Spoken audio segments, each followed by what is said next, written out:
ಮೊನ್ನೆ ಈ ಗಣರಾಜ್ಯೋತ್ಸವ ದಿವಸ ನಿನ್ನೆ ಸ್ತಬ್ಧ ಚಿತ್ರನ ಮೂರು ವರ್ಷದಿಂದ ಕರ್ನಾಟಕ ರಾಜ್ಯಕ್ಕೆ ಕೊಡ್ತಾ ಇಲ್ಲ. ಅದೇ ಇವರು ಆ ಕಡೆ ಉತ್ತರ ಭಾರತ ಗುಜರಾತ್ ಇರ್ಬೋದು, ಆಮೇಲೆ ಉತ್ತರ ಪ್ರದೇಶ ಇರ್ಬೋದು, ಅದಕ್ಕೆ ಕೊಡ್ತವ್ರೆ. ಆಮೇಲೆ ಬರೀ ಇವ್ರದ್ದು ಓಲೈಕೆ ರಾಜಕಾರಣ ಆಗಿದೆ. ದಯವಿಟ್ಟು ಕರ್ನಾಟಕ ಜನತೆ ಕೇಂದ್ರ ಸರ್ಕಾರದ ಧೋರಣೆನ ತಾವೆಲ್ಲ ಖಂಡಿಸಬೇಕು ಅಂತ ಈ ಮೂಲಕ ನಾನು ಕೇಳ್ಕೊಳ್ತೀನಿ. ಕನ್ನಡಿಗರು ಕರ್ನಾಟಕ ಅಂದರೆ ಯಾಕೆ ಸರ್ ಅವರು ಬಂದ್ಬಿಟ್ಟಿದೆ ಸರ್, ಅವ್ರಿಗೆ ಬರೀ ಅಧಿಕಾರಕ್ಕೋಸ್ಕರ ಮಾತ್ರ ಕರ್ನಾಟಕನ ಅವ್ರು ಆಯ್ಕೆ ಮಾಡ್ಕೊಳ್ತಾರೆ ಹೊರತು ಕನ್ನಡಿಗರಿಗೆ ಉದ್ಯೋಗದಲ್ಲಿರ್ಬೋದು ಅಥವಾ ಬೇರೆ ರೀತಿ ಅವಕಾಶ ಇರ್ಬೋದು ಕೊಡೋದ್ರಲ್ಲಿ ಭಾಳ ಅಂದರೆ ಭಾಳ ತಾರತಮ್ಯ ಮಾಡ್ತಾರೆ ಸರ್. ರಾಜ್ಯದ ಸಂಸದರು ಅದ್ರ ಬಗ್ಗೆ ಮಾತಾಡ್ತಿಲ್ಲ ಸರ್. 25 ಜನ ಸಂಸದರಿದ್ದಾರೆ, ಒಬ್ಬೊಬ್ಬರು ಅದ್ರ ಬಗ್ಗೆ ಒಂದು ಮಾತಾಡಲ್ಲ. ಬರೀ ಇವ್ರು ಏನಂದರೆ MP ಎಲೆಕ್ಷನ್ಗೆ ಬರ್ತಾರೆ, ಅಧಿಕಾರ ತಗೊಳ್ತಾರೆ. ಈ ಮೇಕೆದಾಟು ಯೋಜನೆ ಇರ್ಬೋದು, ಭದ್ರಾ ಮೇಲ್ದಂಡೆ ಯೋಜನೆ ಇರ್ಬೋದು, ಇದರಿಂದ ಜನರಿಗೆ ನೀರಿನ ಸಮಸ್ಯೆ ಬಗೆಹರಿಸ್ಬೋದು. ಬಟ್ ಇದ್ರ ಬಗ್ಗೆ ಅವ್ರು ಮಾತಾಡೋದೇ ಇಲ್ಲ. 5400 ಕೋಟಿ ಮೋದಿ ಅವ್ರು ಕೊಡ್ತೀನಿ ಅಂತ ಹೇಳಿದ್ರು. ಭದ್ರಾ ಮೇಲ್ದಂಡೆ ಯೋಜನೆ ಯಾರು ಮಾತಾಡ್ತಾ ಇಲ್ಲ, ಎಲ್ಲ ನಾಲಾಯಕ MP ಸರ್. ಈ ರೀತಿ ಆದರೆ ಹೆಂಗೆ ಕರ್ನಾಟಕದ ಪರಿಸ್ಥಿತಿ ಸರ್? ಎಲ್ಲ ಮುಂದಿನ ದಿನಗಳಲ್ಲಿ ಕರ್ನಾಟಕ ಜನತೆನೇ ಇದಕ್ಕೆ ಉತ್ತರ ಕೊಡ್ತಾರೆ ಸರ್. ಏನು ಉತ್ತರ ಕೊಡ್ತಾರೆ? ಎಷ್ಟು ಚುನಾವಣೆ ಅದು ಪ್ರತಿ ಸಲ ಇದೆ ಸರ್. ಇವಾಗ ನೋಡಿ ಸರ್, ಎಲ್ರಿಗೂ ಗೊತ್ತು ನಮ್ಮ ನಾಯಕರಾದ ರಾಹುಲ್ ಗಾಂಧಿ ಅವರು ಏನು ವೋಟ್ ಚೋರಿ ವಿರುದ್ಧ ದೊಡ್ಡ ಮಟ್ಟದಲ್ಲಿ ಹೋರಾಟ ಮಾಡ್ತಿದ್ದಾರೆ. ಇವತ್ತಲ್ಲ ನಾಳೆ ಆದರೂ ಹೊರಗೆ ಬಂದೇ ಬರುತ್ತೆ ಸರ್. ಅವಾಗ ರಾಜ್ಯದಲ್ಲಿ ಕಾಂಗ್ರೆಸ್ ಸರ್ಕಾರ ಅಧಿಕಾರಕ್ಕೆ ಬಂದೇ ಬರುತ್ತೆ. ಸರಿ, ಕೇಂದ್ರದಲ್ಲಿ ಕಾಂಗ್ರೆಸ್ ಸರ್ಕಾರ ಅಧಿಕಾರಕ್ಕೆ ಬಂದೇ ಬರುತ್ತೆ. ಯಾಕೆ ಈ ರೀತಿ ಮಾಡ್ತಾ ಇದ್ದಾರೆ ಸರ್? ಎಲ್ಲ ಅಧಿಕಾರದ ಸರ್. ಇವಾಗ ಅವರು ಹತ್ತತ್ರ ಸರ್, ಇದು ಅಧಿಕಾರ ಅನ್ನೋದೇ ಹಂಗೆ ಸರ್. ಅಧಿಕಾರ ವ್ಯಕ್ತಿಗೆ ಸಿಕ್ಕಾಗ ಯಾವ ರೀತಿ ಭದ್ರತೆ ಮಾಡ್ಕೊಬೇಕು ಅದನ್ನ ಅವ್ರು ಭದ್ರತೆ ಮಾಡ್ಕೊತಿದ್ದಾರೆ. ಕಳೆದ ಬಾರಿ ಚುನಾವಣೆಯಲ್ಲೇ ನೋಡಿದ್ರಿ, ಅಕ್ರಮವಾಗಿ ಏನು ಚುನಾವಣಾ ಅಧಿಕಾರಿ ಒಬ್ಬರು ಮತನ ಇದು ಮಾಡಿದ್ರು. ಎಲ್ಲ ವಿಡಿಯೋದಲ್ಲಿ ಇದಾದರೂ ಮೋದಿಯವರು ಅದ್ರ ಬಗ್ಗೆ ಒಂದು ಮಾತಾಡಿಲ್ಲ.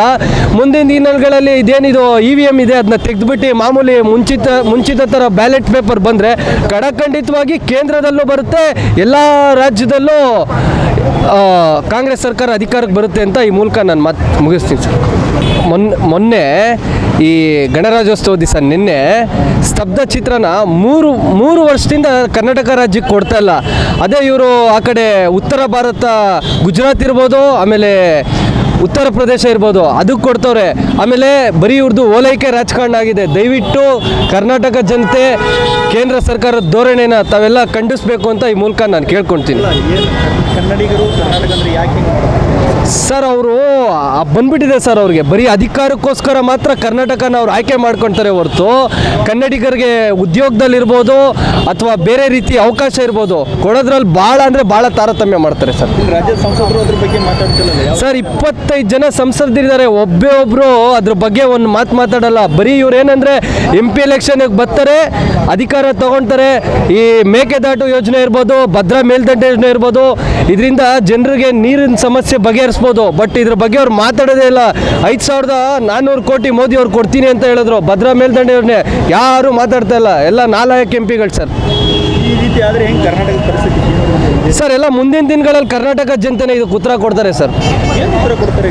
ಎಷ್ಟು ಚುನಾವಣೆ ಅದು ಪ್ರತಿ ಸಲ ಇದೆ ಸರ್. ಇವಾಗ ನೋಡಿ ಸರ್, ಎಲ್ರಿಗೂ ಗೊತ್ತು ನಮ್ಮ ನಾಯಕರಾದ ರಾಹುಲ್ ಗಾಂಧಿ ಅವರು ಏನು ವೋಟ್ ಚೋರಿ ವಿರುದ್ಧ ದೊಡ್ಡ ಮಟ್ಟದಲ್ಲಿ ಹೋರಾಟ ಮಾಡ್ತಿದ್ದಾರೆ. ಇವತ್ತಲ್ಲ ನಾಳೆ ಆದರೂ ಹೊರಗೆ ಬಂದೇ ಬರುತ್ತೆ ಸರ್. ಅವಾಗ ರಾಜ್ಯದಲ್ಲಿ ಕಾಂಗ್ರೆಸ್ ಸರ್ಕಾರ ಅಧಿಕಾರಕ್ಕೆ ಬಂದೇ ಬರುತ್ತೆ. ಸರಿ, ಕೇಂದ್ರದಲ್ಲಿ ಕಾಂಗ್ರೆಸ್ ಸರ್ಕಾರ ಅಧಿಕಾರಕ್ಕೆ ಬಂದೇ ಬರುತ್ತೆ. ಯಾಕೆ ಈ ರೀತಿ ಮಾಡ್ತಾ ಇದ್ದಾರೆ ಸರ್? ಎಲ್ಲ ಅಧಿಕಾರದ ಸರ್. ಇವಾಗ ಅವರು ಹತ್ತತ್ರ ಸರ್, ಇದು ಅಧಿಕಾರ ಅನ್ನೋದೇ ಹಂಗೆ ಸರ್. ಅಧಿಕಾರ ವ್ಯಕ್ತಿಗೆ ಸಿಕ್ಕಾಗ ಯಾವ ರೀತಿ ಭದ್ರತೆ ಮಾಡ್ಕೊಬೇಕು ಅದನ್ನ ಅವ್ರು ಭದ್ರತೆ ಮಾಡ್ಕೊತಿದ್ದಾರೆ. ಕಳೆದ ಬಾರಿ ಚುನಾವಣೆಯಲ್ಲೇ ನೋಡಿದ್ರಿ, ಅಕ್ರಮವಾಗಿ ಏನು ಚುನಾವಣಾ ಅಧಿಕಾರಿ ಒಬ್ಬರು ಮತನ ಇದು ಮಾಡಿದ್ರು. ಎಲ್ಲ ವಿಡಿಯೋದಲ್ಲಿ ಇದಾದರೂ ಮೋದಿಯವರು ಅದ್ರ ಬಗ್ಗೆ ಒಂದು ಮಾತಾಡಿಲ್ಲ. ಮುಂದಿನ ದಿನಗಳಲ್ಲಿ ಇದೇನಿದು EVM ಇದೆ ಅದನ್ನ ತೆಗೆದುಬಿಟ್ಟು ಮಾಮೂಲಿ ಮುಂಚಿತ ಥರ ಬ್ಯಾಲೆಟ್ ಪೇಪರ್ ಬಂದರೆ ಖಡಖಂಡಿತವಾಗಿ ಕೇಂದ್ರದಲ್ಲೂ ಬರುತ್ತೆ, ಎಲ್ಲ ರಾಜ್ಯದಲ್ಲೂ ಕಾಂಗ್ರೆಸ್ ಸರ್ಕಾರ ಅಧಿಕಾರಕ್ಕೆ ಬರುತ್ತೆ ಅಂತ ಈ ಮೂಲಕ ನಾನು ಮುಗಿಸ್ತೀನಿ ಸರ್. ಹೆಚ್ಚಿನ ವಿಡಿಯೋಗಳಿಗೆ ಪ್ರತಿಧ್ವನಿ YouTube ಚಾನೆಲ್ ಸಬ್ಸ್ಕ್ರೈಬ್ ಮಾಡಿ, ಬೆಲ್ ಐಕಾನ್ ಕ್ಲಿಕ್ ಮಾಡಿ.